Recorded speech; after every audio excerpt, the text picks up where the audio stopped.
Hello, this is our presentation on the pencil world. We will talk about how it began and how it got to this point. Along with this, we will talk about how each group interacted with the world. Welcome back to Creators Corner with Emma Daly. My guest here today is Natasha. Hello. Now, Natasha, how did your group create the world?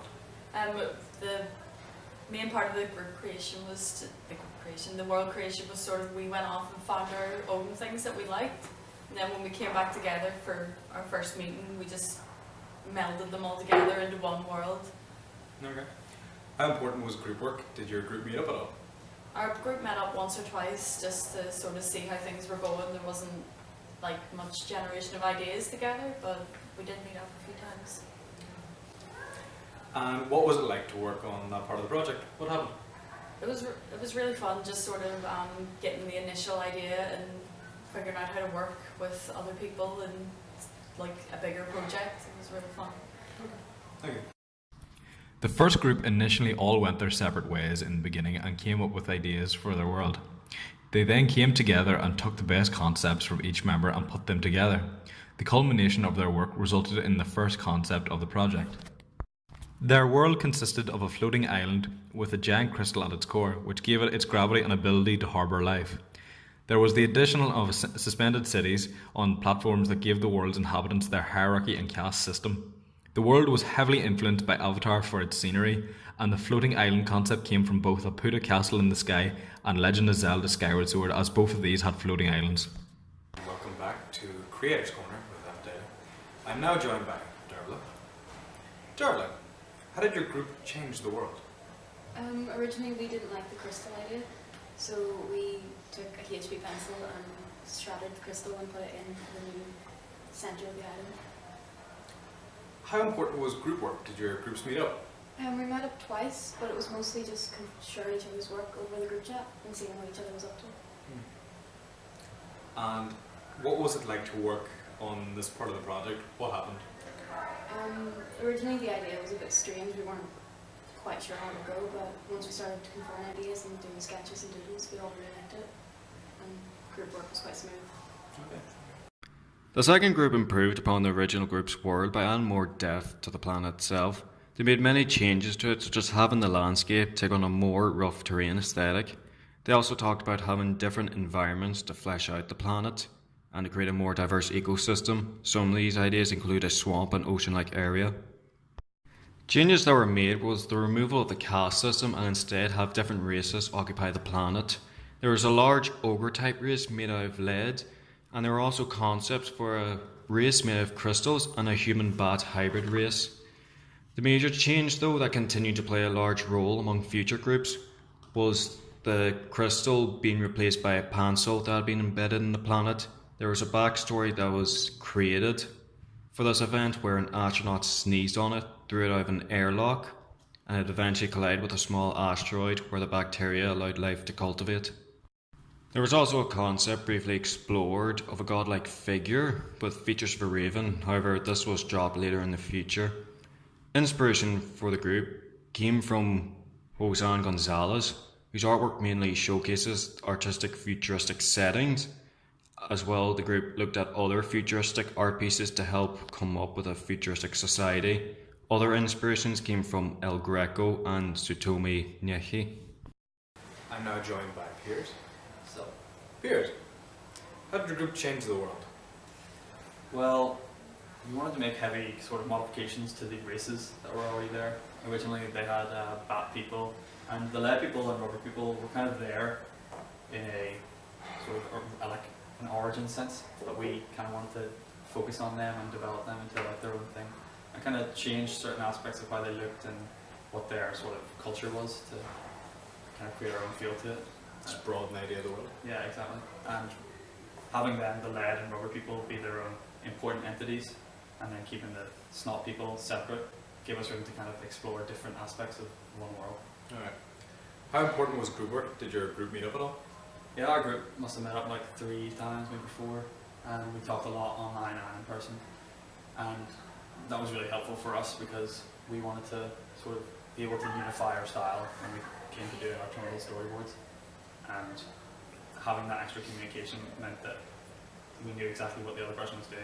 We could create something that felt as though it was one group's project. So you kept your communication pretty regular? Yeah, all the time.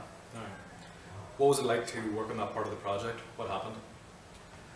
Well, it was nice to work in this sort of stage of it because we could develop a story at the same time as kind of doing what the actual work was meant to be, which was the tunnels. And having Patrick and Christo and Jacob on the team at that time made it like really easy because they know exactly what they're doing when it comes to doing that sort of tunnel work, especially Christo. Group 3 added major changes in terms of culture aspect. They took the pencil part of the world and worked around it. They took away things that weren't working well in the world, such as bad people, and added civilization faction, such as rubber and snot people, and worked more on lead people. Their work focused more on storyboard aspect. They created set pieces that were linked to the story while exploring different color composition. They established a specific art style for the world. Their art style was inspired by Irvin Earl, who was a background painter at Disney, and also from Samurai Jack for the use of composition, color, and tone.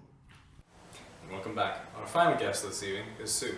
Sue, how did your group change the world? Well, most of the stuff was already handed to us by the previous group.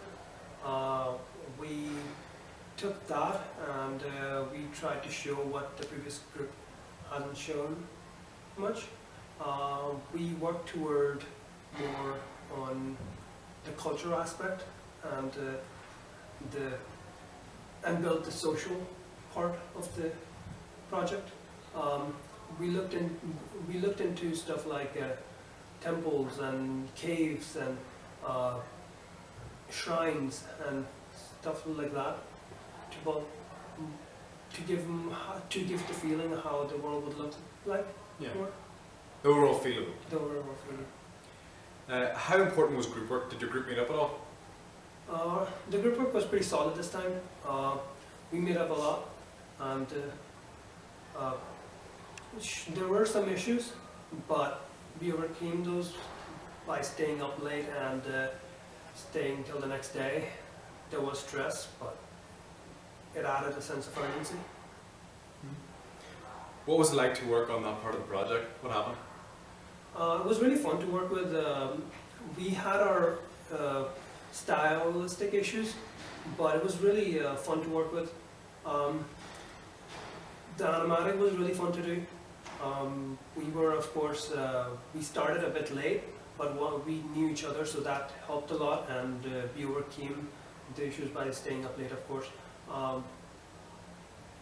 Here and there were a few faults, but we are getting there, and first semester is pretty good. For our group, we focus mainly on the architecture and scenery of the world, along with building more on how the rubber and lead people interact with each other. We wanted to showcase and build upon the actual world by merging it with Group 1's basis and Group 3's characters. We stayed with Group 3's color schemes so that our world would merge seamlessly and keep their continuity. Our main inspiration came from the artwork of Samurai Jack, and it was looked upon by previous groups, and its world design felt like a good hit to base ours upon. Samurai Jack's art style and overall scenery was very easy to understand, and we believed we could replicate a similar style. We also looked at atmospheric perspective artwork to understand depth and how colour changes over a distance. This allowed us to work on the scale of the world. Marcus Mateu's work helped us understand composition in shots. His work was easy to understand as he is a storyboard artist and graphic novelist. His book, Framed Ink, helped us a lot in shot design. These are our storyboards. We created them to showcase our story and establish shots for our animatic.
As you can see in our presentation, each group greatly increased the amount of time spent doing group work. This shows the importance group work had to the building of the story and overall design in the animation. And in conclusion, we see that the group work is the top priority in successful animation, as it means that group create a more strong and coherent piece that follows a continuous art style and leaves you with a more well-rounded and understandable animation. This is the end of our presentation. Thank you for watching.